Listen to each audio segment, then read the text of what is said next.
पिछले डेट में मैंने जनरल केमिस्ट्री का एक लेक्चर दिया था। आज लेक्चर नंबर 2 उसी को मैं आगे बढ़ा रहा हूं।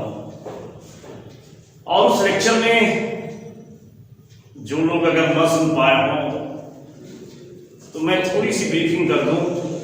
मैंने ये बताया था कि पढ़ाई, नॉलेज, शिक्षा, ज्ञान, एजुकेशन, तालीम, इल्म, ये सारी चीजें इस दुनिया को गौर फिक्र करके आगे बढ़ने की जो हमारी परंपरा है पिछले कई हजार सालों की, उस परंपरा के अंतर्गत हम जो कुछ भी सीख पाए हैं अब तक, उसी को जानने का नाम पढ़ाई है। जब पढ़ाई करने का तरीका जांच और परख के प्रक्रिया से गुजरता है, जहां विश्वास न हो, जहां अंधविश्वास या अंधभक्ति न हो, जहां पे कि हम सारी चीजों को साबित करके तर्क से, प्रयोग से, प्रयोगशालाओं में जब जाकर सारी चीजों की जो है बिल्कुल जो है जांच परख करें और कोई परिणाम निकाले, तो इस प्रक्रिया को जो विज्ञान कहते हैं। अब विज्ञान इस जांच परख की प्रक्रिया में भी हमारे पास ज्ञान का इतना विपुल भंडार है कि अब हमने उसके लिए शाखाएं बांटी, और जब शाखाएं बांटी तो एक शाखा जो रसायन विज्ञान के रूप में उभरा, केमिस्ट्री के नाम से उभरा, उसमें हम ये जानने का प्रयास करते हैं कि ये पूरा ब्रह्मांड, चाहे वो हमें दिखाई दे रहा हो या दिखाई दे रहा हो, मैं ब्रह्मांड कर रहा हूं, पृथ्वी नहीं, ये वर्ल्ड नहीं, यूनिवर्स, ये यूनिवर्स किन किन चीजों से बना है और कैसे बना है, ये उसकी एक जो है डिफिनेशन है। इसके अलावा बहुत सारी परिभाषाएं किताबों में आपको मिलेंगी, लेकिन मुझे लगता है कि रसायन विज्ञान ज्यादातर इस मसले को डील करता है, और इस मसले को का जवाब ढूंढने में बहुत सारी चीजें हमने बना ली।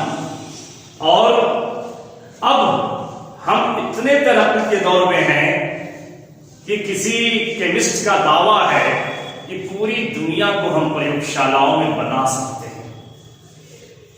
इसको पढ़ना केमिस्ट्री है।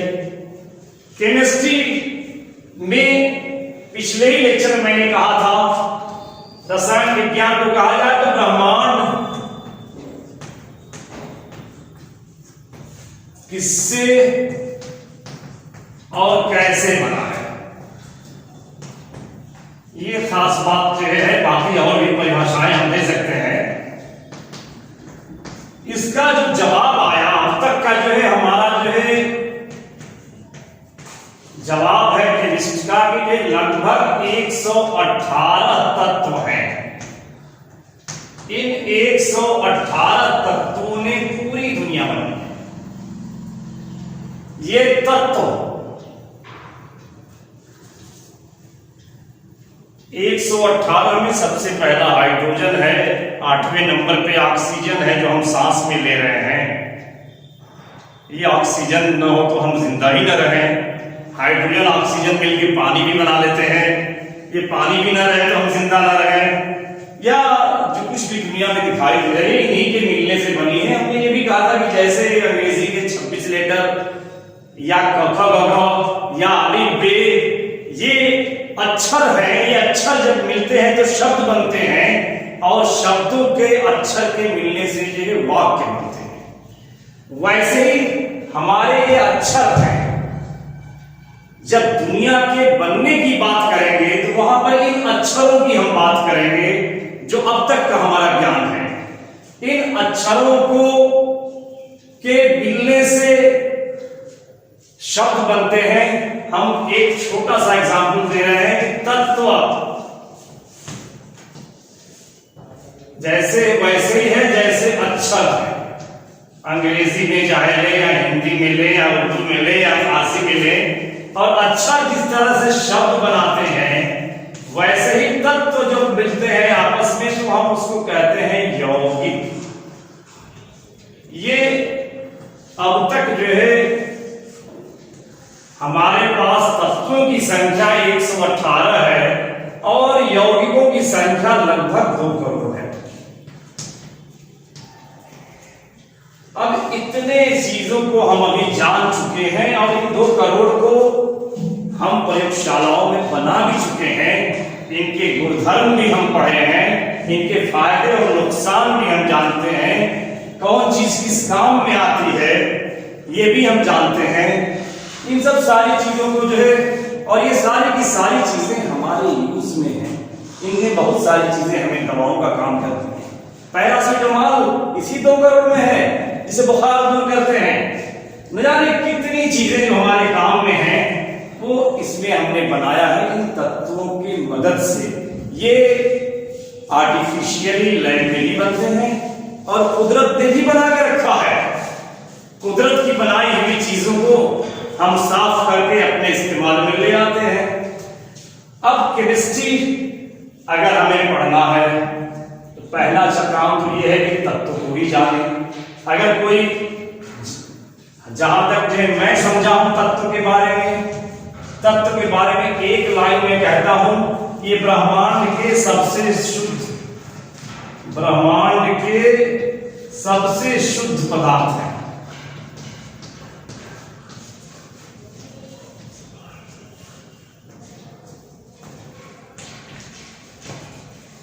हम शुद्ध प्योरेस्ट फॉर्म ऑफ मैटर बल्कि कह लीजिए इसको, जो है अगर अंग्रेजी में कहें तो प्योरेस्ट फॉर्म ऑफ मैटर।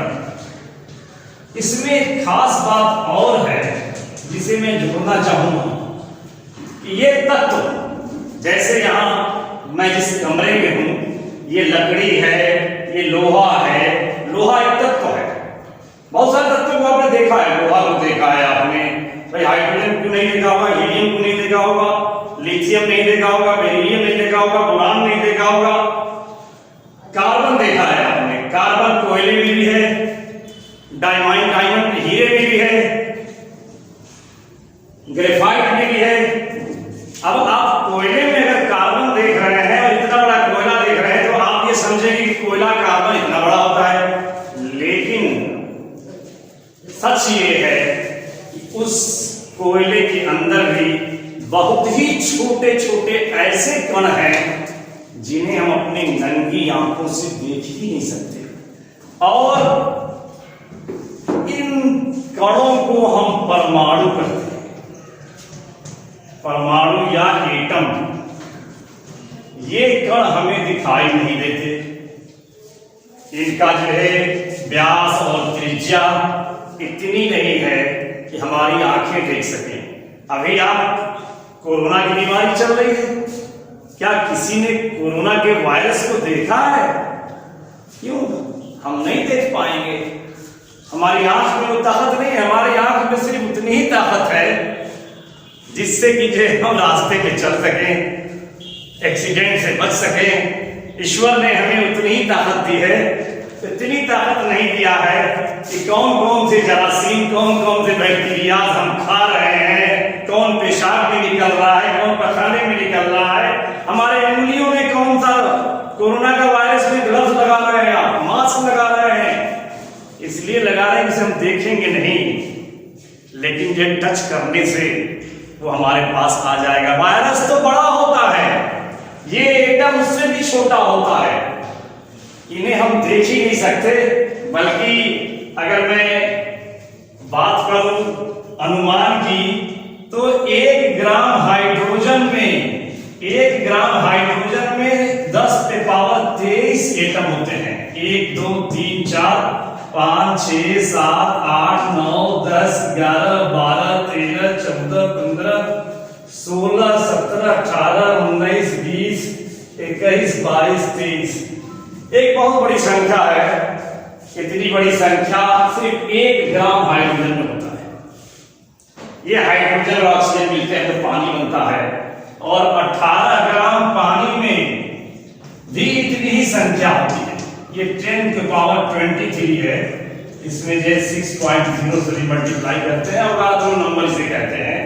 ये इतनी बड़ी संख्या है, ये 18 ग्राम सिर्फ पानी में है। 18 ग्राम पानी को हम एक घूंट में पीते हैं। हम ये कल्पना कर सकते हैं कि एक घूंट में हम पानी के कितने कणों को पी जाते हैं। याद रखें, जब ये अकेले है तो परमाणु है, और जब ये मिल जाता है तो इसको अणु कहते हैं। तो यौगिक के छोटे टुकड़े को हम अणु कहते हैं, और तत्व के छोटे टुकड़े को हम परमाणु कहते हैं। अणु तो अंग्रेजी में मॉलिक्यूल कहते हैं, उर्दू में सालिमा कहते हैं। ये एटम तो खैर उर्दू में भी यूज होता है। अब केमिस्ट्री की ये ऐसी बुनियादी चीजें हैं। अब आपसे कोई पूछते कि एटम क्या है, तत्व को हमने कहा कि ये बिल्कुल प्योरेस्ट फॉर्म के है। तत्व हमें दिखाई दे रहा है, हमने अभी बताया आपको, कार्बन देखा है आपने, नाइट्रोजन नहीं देखा होगा, ऑक्सीजन नहीं देखा है, हालांकि सांस में ले रहे हैं।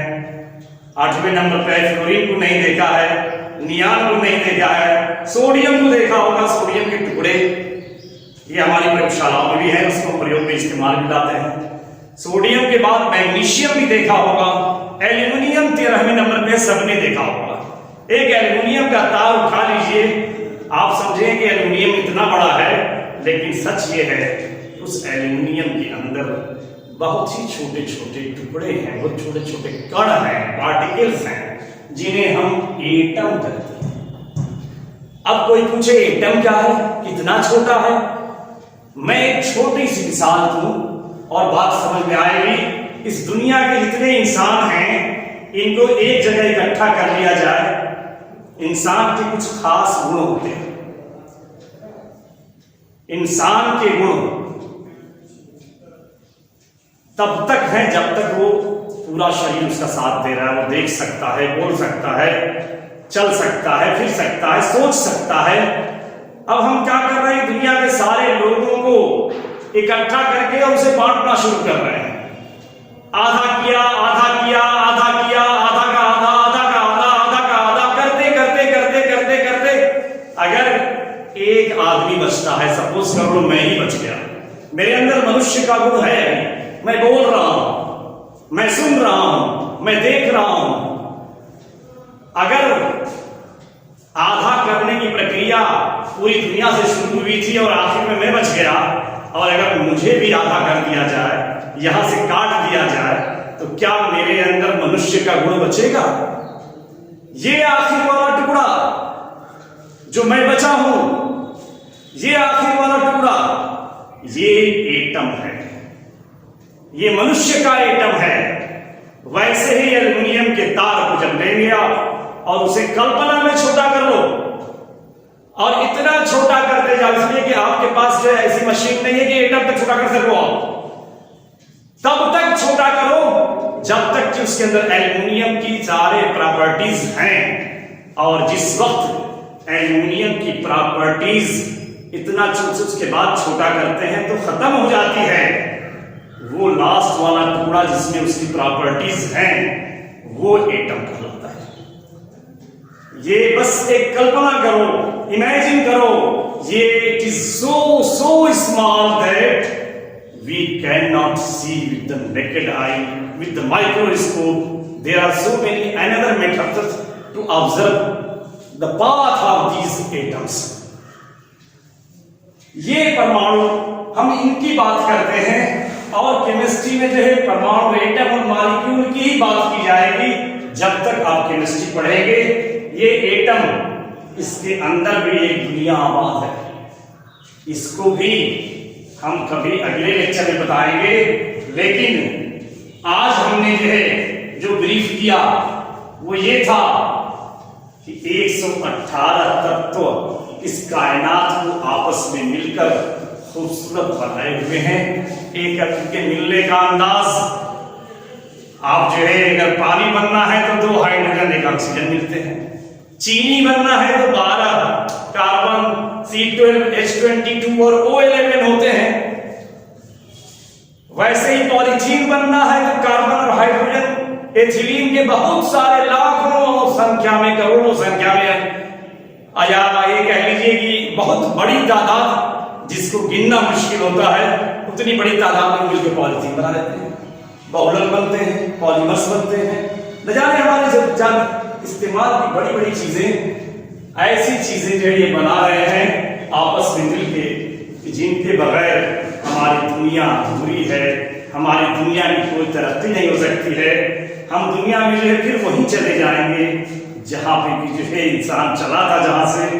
तो हमें अगर उस तरक्की की कहानी को जानना है तो इन पे बात करनी पड़ेगी। इन पे अगर बात नहीं करेंगे, और जब जो है कुरान में ये बात कही गई है कि अगर मेरी कायनात पे गौर करोगे, मेरे ब्रह्मांड पे चिंतन और मनन करोगे, तो मेरी सच्चाई और साफ हो जाएगी। तो ईश्वर ये कहता है कि आप चिंतन करो, तदब्बर करो, तफक्कुर करो, और जिस तरीके से एटम को बगैर देखे हम मानते हैं, और मानने के अलावा एटम बम सबसे बड़ा प्रूफ है कि उस एटम की ताकत का, जिसने कि जो कुछ मुल्कों को तबाह कर दिया।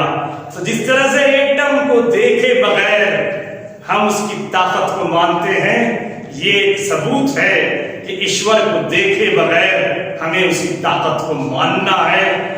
हम इस लेक्चर को फिर आगे बढ़ाएंगे, और लेक्चर नंबर 3 में जब हम आएंगे तो इसके और डीप में जाएंगे। अभी फिलहाल जो बातें मैंने की कि दुनिया के तरक्की की बातों को जानना ये पढ़ाई है। अगर जानने का तरीका जांच और परख की बुनियाद पे हो तो ये विज्ञान है। ये ब्रह्मांड कैसे बना, किस किस चीज से बना, इस पर हम चर्चा करेंगे तो वो रसायन विज्ञान है। अब 118 तत्वों से बना, तो तत्व मिलकर जो है यौगिक बनाते हैं, यौगिक के छोटे कणों को अणु कहते हैं, तत्व के छोटे कणों को परमाणु कहते हैं। परमाणु इतने छोटे हैं, अणु इतने छोटे हैं कि इन्हें हम देख नहीं सकते, लेकिन इनको माने बगैर इस ब्रह्मांड की कोई व्याख्या नहीं हो सकती है। इस ब्रह्मांड को समझने के लिए, इस ब्रह्मांड को एक्सप्लेन करने के लिए, इस ब्रह्मांड को जो की बात के अंदर उठने वाले सवालों का जवाब देने के लिए, इस कंसेप्ट को लेकर जब साइंटिस्ट आगे बढ़े हैं तब जाकर हमें कामयाबी मिली है। हम कुछ संतोषजनक जवाब दे पाए हैं। आने वाली दुनिया कुछ और भले जवाब दे पाए, लेकिन आज जो हमारे पास नॉलेज है इसको हमें जानना है। इससे आगे की बात आप बच्चे जब बड़े होंगे तो कुछ और खोजना, क्योंकि एटम इतना छोटा है कि उसके अंदर हमने झांक कर बहुत कुछ देखा है, बहुत कुछ पढ़ा है, लेकिन अभी भी साइंटिस्ट कहते हैं कि structure of atom is still not clear. इस सवाल का जवाब हमारे ये युवा बच्चे जब बड़े होंगे तब इन एटम की बहुत सारी गुत्थियों को सुलझाएंगे, और इस एटम के बम को बम न रहने दें, बल्कि इसकी ताकत से इस दुनिया को जो है और खूबसूरत बना दें। ऐसा हमारा जो है विचार, ऐसी सोच के साथ हमें केमिस्ट्री पढ़नी है।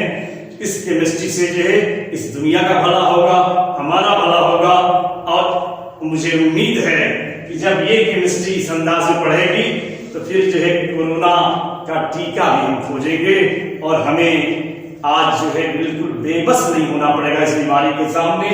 मैं उम्मीद करता हूं कि आप इन चीजों पे जो है चिंतन मनन करके एक नोट्स तैयार करेंगे। अगली बातें जो है जब हम लेक्चर में आएंगे तो इससे आगे की बात करेंगे, और हमसे आपसे लाइव भी इंटरेक्ट करेंगे जूम के जरिए। तो उस वक्त हम आपसे इन पे सवाल भी करेंगे। तो आप जो है अगर मेरे सवालों का जवाब ना देंगे तो मैं जाहिर है आपको जो है एटलीस्ट पनिश भले न करूं, लेकिन मेरी निगाह में जो है ये जरूर मैं समझूंगा कि आप अपने कार्य के प्रति वफादार नहीं हैं। धन्यवाद।